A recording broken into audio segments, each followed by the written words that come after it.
Well, a happy Saturday morning to all of Brave Nation, and welcome into another episode of the Black and Gold Report. It's been a busy week in Braves athletics as UNCP had 9 teams compete this past week. Yes, it's crossover season, so let's not waste any time and get to the highlights. We'll start first with UNCP men's and women's basketball, who just wrapped up a 2-game road trip in Georgia. Start with the women at Georgia College on Saturday. The Braves got some early scoring from T. Graham, 15 points in the game for Graham, 13 in the first half, in which she started 5 of 5, was unstoppable from downtown. Also was able to take it into the mid-range for the Braves. Into the second half of action, the Braves started to get some big production from Ebony Stevens. A career-high 6 made 3-pointers. Another one here gets her closer to 20, which was also a career best mark. But down the stretch, Georgia College a pretty pass to take a 69-68 lead. They would hold it the rest of the way at 75-70. Against Augusta on Wednesday this week, the Braves had Aaliyah Farmer producing early in the second game of the road trip. Farmer scored 16 points. Will have a key layup later in the contest as well. Braves up by 1 at the break. Nyla Allen in the second half doing what Nyla Allen does, lots of the mid-range. Also able to work on the drive for the Braves. Get to the basket late in the contest, all tied up at 63. There's Farmer one more time to give the Braves the lead. Ashley Outler, though, will respond with the spin move. Then in overtime, the Jags with a 3 to win it 76-70. On the men's side at Georgia College, it was Akia Pruitt starting off early for the Braves, who played some suffocating defense in the early minutes. James Murray Boyles also got involved. He came off the bench to score a game-high 14 points. There's some of that defensive pressure that the Braves applied. Micah Kinsey with the takeaway and the score. Down the stretch, Akia Pruitt, the exclamation point with a couple big dunks for the Braves, and their first win in Milledgeville in the lifetime of these UNCP players. So they carried their 75-58 win into Augusta. A little slow start, but the shooting picked up for the Braves. Nigel Grant had a big game, 22 first half points, finished with a career high at 30. And the Braves were able to march on late. Pruitt, a big dunk down the stretch to help separate it. And then Nigel Grant, the career high, to get the Braves the 95-81 victory. The Braves are back today and tomorrow with matchups against Young Harris and North Georgia. All the action can be found on the UNCP Sports Network starting at 1:30 today. Wrestling visited Emmanuel last Friday and came away with a 37-9 win, and also wrestled earlier this week before taking on Newberry last night. Here are some of the highlights from Tuesday's bouts against Coker. UNCP Wrestling winning 8 of its 10 individual matchups against Coker on the night, a 33-12 rout of the Cobras. 4th win in the last 5 dual meets for the Braves, who are now 3-1 in ECAC action. They hosted Newberry last night. Again, those highlights will be on next week's Black and Gold. Braves are out to the 18-0 lead. You see the early work there. Then they slammed their foot on the gas after Coker was able to win one of the bouts. Braves got big production from Rodney Shepard and Ferris Tia as they went down the stretch to pick up that big home win. Again, the highlights from the match against Newberry that happened just a night ago next week, as we'll take a look at the end of the regular season for the Braves. The Braves wrestled Newberry last night, and those highlights will be in next week's Black and Gold Report. Men's and women's track and field visited the Art and Linda Mallett UNC Open last weekend. J.C. Smith won in the 200-meter dash on day 2 of the event, and 7 other student athletes recorded top 5 finishes on the day for the Braves. The men and women are back in action next weekend at Winston-Salem at the UCS Invitational. UNCP Baseball opened its season last weekend with a 3-game series against Shepherd. Let's take a look at the highlights from the UNCP Sports Network. Baseball up against the Shepherd Rams, 17-1 all-time under Paul O'Neill in home openers. The Braves, Ethan Bockham starts it in the first, an RBI single.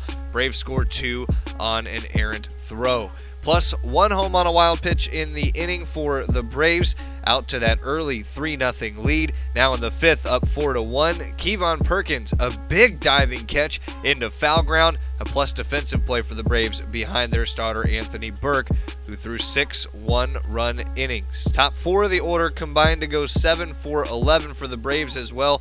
And a good start to the series. Jarrett Mobley gobbling up the grounder to win Game 1. Then into games 2 and 3, as it was the first of a doubleheader the second day of the season for the Braves on that Saturday. The shot to short for the Braves, already up 3-0. Kevon Perkins, the 2 RBI single to left center, and the route was on from there. Later, it was 6-1. Ethan Baucom came to the plate, deposited over the left field fence. Baucom's first home run of the year, a 2-run blast for the Braves. They wouldn't be done. Seth Hardings breaks it wide open, a grand slam in the 6th inning to left field, skying out of those trees, part of the 2-home run game for the Braves. Baucom at the plate also was not done for UNC Pembroke, following his home run earlier, an RBI double into left center field to secure the 14-3 final for the Braves in Game 1. Game 2 of the doubleheader started with a Trey Jacobs RBI single into left center field. Braves were going to get off to a quick start in the second of the twin bill as well. Connor Granger chops one up over first for the RBI down the right field line to make it a 2-0 lead. Seth Harding's turn now, 3-0 on this off the second baseman. And the Braves, they just would not be stopped. Elijah Helton capping the 5-run first here for the Braves, able to knock it into left field off of the left fielder for the Braves' 5th run. A total of 15 combined strikeouts in Game 3 as well, a 5-pitcher staff for Paul O'Neill and the Braves. Gunnar Deal ended up picking up the win in this one for the Braves as he came in the 5th inning of action. Late in the contest, the Braves lead it big. The grounder to Mobley secures a series sweep, and the Braves open the first of 14 straight home games with a 3-0 record. And softball just across the way also opened its season at the UNCP softball field last weekend. Most recently, they took on Queens Wednesday. Here's a look at how things went for the Braves on Wednesday. Doubleheader action for the Braves at home against Queens. Started early in Game 1 of the doubleheader. Alyssa Price opening the series with the first hit of that set for the Braves into left field. Gets 2 on, and then Jamie Johnson drives him in, the All-American from a year ago, to give the Braves a 2-0 early advantage. Johnson was going to come home to score on a Tatum Brummett ground ball to the right side. Johnson made it home, heads up base running, a nice slide under the tag. But that was it for the Braves. Those 3 runs, despite some good pitching from Mallory Leviner in Game 1. Queens was able to score 5 unanswered to win it 5-3. Leviner had the pitching, had some great defense in Game 1. Game 2, the bats really got going, though, for Queens. A 9-0 win in 5 innings to cap the sweep. UNCP softball plays at home today against Catawba at noon. Live stats are available at uncpbraves.com. UNCP swimming and diving fell at Pfeiffer last weekend 120-94 after the two sides split the previous 2 meetings in November and January. Freshmen Abby Wood and Megan Hunter each picked up victories a weekend ago. Wood won both backstroke events while Hunter won in the 200-yard freestyle.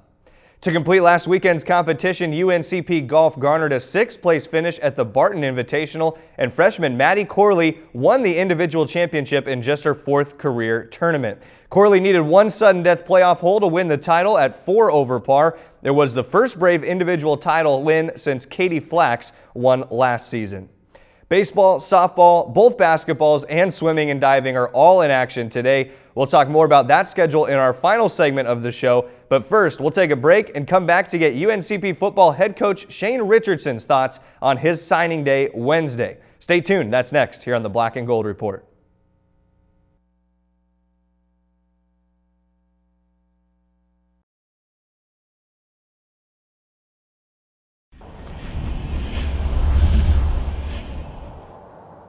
First off, I'd like to say congratulations to all 32 and the 30 guys from high school that decided to sign today.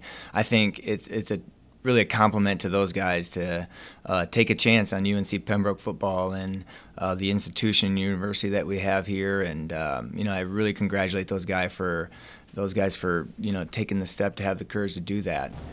Let's sort of break down the positions a little bit, starting from your bigger positions to your smaller positions. Obviously, offensive line was a key sticking point for you guys going into the recruiting season. You got 8 guys, including a junior college guy. Talk about offensive line and those guys that you got coming in. Yeah, unbelievable, actually. I mean, it really exciting because, we were young and we struggled and we were very thin at the O-line last year. And so we think we addressed some of those situations. And so I really think that there's probably a handful of guys here that could come in and potentially have the chance to compete right away. You never know that until they get here, but the potential for these guys to come in right away and have an impact, I think, is very high. We were just looking at the O-line situation in terms of this class that we recruited, and it's the most depth and the most quality of depth that we've recruited in a long, long time. And so to be able to get 8 high school guys and then have a junior college guy come at the semester to address that, we're very thrilled and very excited. And I just can't say enough about the high school kids that we were able to get in terms of the quality of what we were going up against. 6 defensive linemen. Obviously, you graduated some big names off the defensive line. Obviously, a need from you. Talk about your defensive linemen and what this crop will bring to you, what kind of characteristics. Obviously, some pretty big-bodied guys to come in and fill some holes as well. Yeah, and I think, even relating to the O-line, we definitely had a standard that we were recruiting to, and we didn't stretch on any of these guys. These guys all have fits in our program. I think in terms of the defensive line goes, they're guys that will need to kind of develop into some positions, and there's some versatility there. But when it all shakes out, there's a lot of guys here in the 6 that we did sign that will have an opportunity to kind of spread out along the 4 guys up front and have great impact on what we're doing. And all the way from defensive end to defensive tackle, I think we're pretty spread out there. And just with the guys coming in, I think they'll have a great opportunity, and I'm really, really excited about the talent that's coming in. Obviously, with your background, your favorite position, linebacker, you got some high tackle guys coming in. Yeah. So guys that seemingly are very aware and have a good football knowledge. Talk about your linebackers.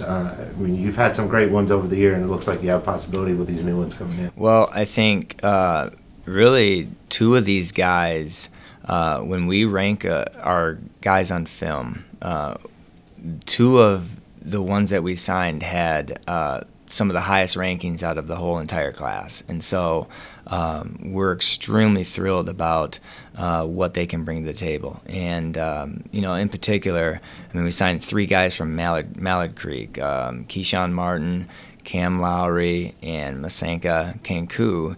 And those guys have an opportunity to come from a winning program and to bring a lot of what they learned there and then be able to showcase it here. And, I'm really, really excited what they're going to bring to the table. Now, your tight ends, you got 3 of them in this class. Tight ends, generally, you're more tied to the offensive line in our offensive scheme. But talk about these guys, their blocking abilities, and if they have any pass-catching abilities as well when you choose to use them. Yeah, I think the 3 guys that we signed, Thatcher Tillett, Fahim Diab, and Justin Crowder, they're all different in their own right. And Fahim is going to be a very athletic guy who can move very well. Thatcher Tillett's going to be a very physical guy that is going to be a good physical presence no matter where we kind of put him. And then I think Justin is a great mix of both of those. They've all 3 got to develop in their own ways, and we'll see how that transitions in their first year when they come in. But really excited about all their futures, and I think they really up that position here in terms of contributing to the guys that we do have on the roster.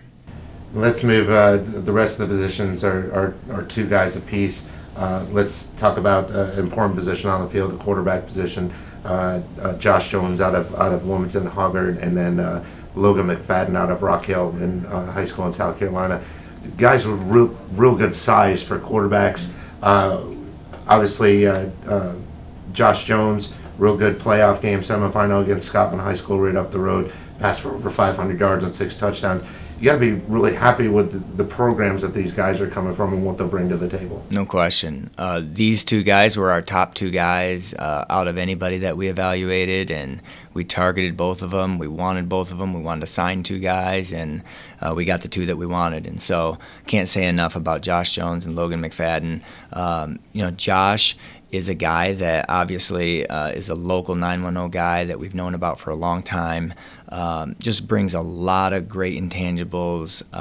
The way that he really performed this season was fantastic. I mean, he really exceeded our expectations in terms of going into a senior year, and we're thrilled about him. And then Logan, a guy that we've been recruiting ever since the beginning and has been on campus multiple times, just brings a lot of great intangibles that you want at quarterback in terms of leadership and determination and doing the right things. And I just can't say enough about both of these guys and how excited we are for both their opportunities to make our quarterback group a lot better.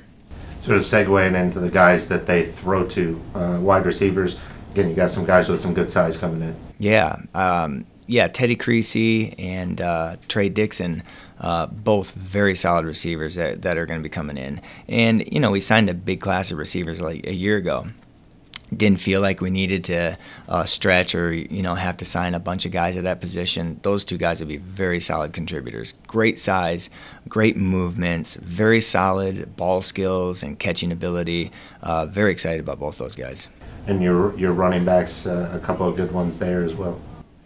Running backs, maybe we only signed 2 of them, but maybe the best quality position that we did sign.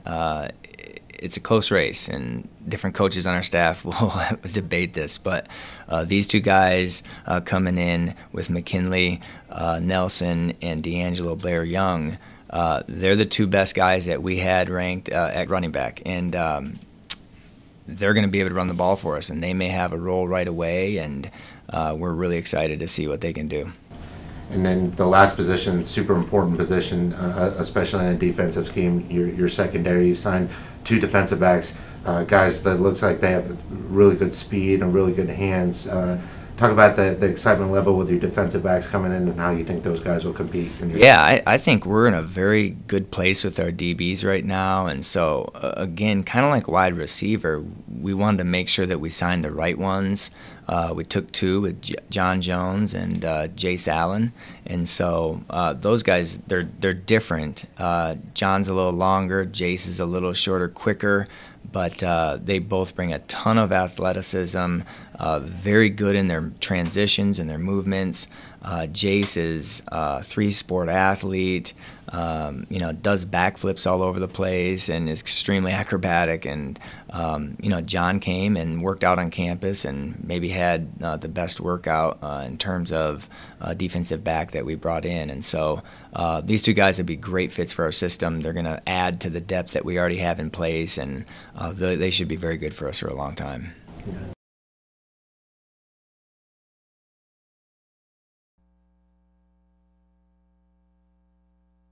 Braves football wasn't the only program with a signing day Wednesday. UNCP Soccer also inked its newest student athletes. We got to catch up with Lars Andersson about the class.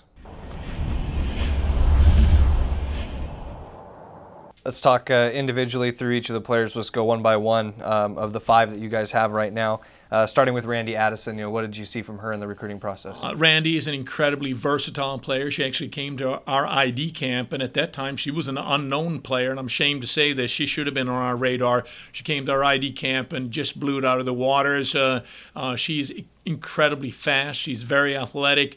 She's very confident on the ball, and she's unique. She can play as an outside back, either side, left or right. But if you need some goals late in the game, you can throw Randy up top, and her pace and her technical ability make her a dangerous goal-scoring forward. So where she eventually lands in college, as far as what position she ends up playing, that still remains to be seen, but she's a very talented player. Look at the next for you guys, Brianna Descouteaux. What do you see from her? Brianna is a player that I saw in Montreal, Canada in May, and I was actually there recruiting with Jasmine, who's now graduating, and I joked and said, Jasmine, we're looking for your replacement, and she said, Coach, there will never be anybody that can replace me, and that remains to be seen, but I do think we have found a player that can step into that position. Brianna reads the game extremely well, is a very physical player, despite the fact that she she isn't the biggest center back, but she'll get stuck in on the tackle. I had an opportunity to watch her play over a 2-day period and was incredibly impressed with her ability to read the game, her knowledge of the game, her understanding of the game, her ability to bring the ball out of the back, and I think she will be somebody they can potentially slide right into the starting lineup. The third for you guys, B. Fretwell. B is a player that, again, very versatile. She can probably play as a back, outside or even center back, and she may even be able to play that number 6 position, the defensive midfield position. In the beginning of the year, we played with double sixes. We played a triangle in our 4-3-3 with 2 at the bottom and 1 at the top. Later in the year, we played with 1-6 and double 10s instead. I think B can play either of those 3 positions in the midfield, but she could probably play all 4 of the defensive positions, the 2, 3, 4, or 5. So again, an incredibly versatile player, and I think all of these young ladies that we're bringing in have great work ethic. But with B, that was probably the first thing that struck me with her. Her work ethic is incredible. She came to our ID camp and stood out right away, and she's also technically a very, very smooth player, is very comfortable on the ball, and will be an immediate impact. When we continue to talk about these very versatile players, Maya Grimes is another one for you guys. Maya was a player that we actually discovered late in the recruiting process at the NCFC Showcase. Again, very similar to Randy in the sense that she is very athletic, great fitness level, very comfortable on the ball, and can play both as a forward, probably in the 7 or the 11, the wide forward position, wing forward position, probably not a 9, probably not a center forward, but could also play as an outside back, either right or left. So again, where she plays remains to be seen, but I always tell recruits, the more versatile you are, the more likely you are to get on the pitch early on in your career. So we're thrilled to have her as a very late addition to our recruiting class. And then to round out what you guys have right now, you mentioned you guys are still looking to add a little bit to it, but you guys have Caroline Unking as well to round out this immediate class today. Caroline is also a player that came to our ID camp. Shameless plug for our ID camp here, March 17th. You know, we had 3 of the players in this group of 5 that came to our ID camp. Caroline, I was aware of. I knew who she was. She came, and I encouraged her to come to our ID camp, and she did extremely well. Loved her work ethic from day one. She can play either as an outside right or left back, but I think there's some other positions that Caroline might be able to play. She's a great passer over long distances, which suits our game. We like to sit in and then transition, and she can help you in that process because she's a very accurate passer over long distances. She's very fluid with her passing. She's very comfortable playing the ball while she's in full stride. She reads the game extremely well. She's a very cerebral young lady, and I think, again, she's somebody that will be an immediate impact. I really feel that way about all 5 of these. Will they be starters? I never guarantee anybody a starting time, but they will be players that will have an immediate impact on our program. And I'm thrilled to have them join us, and I welcome them to the Brave family and the women's soccer team.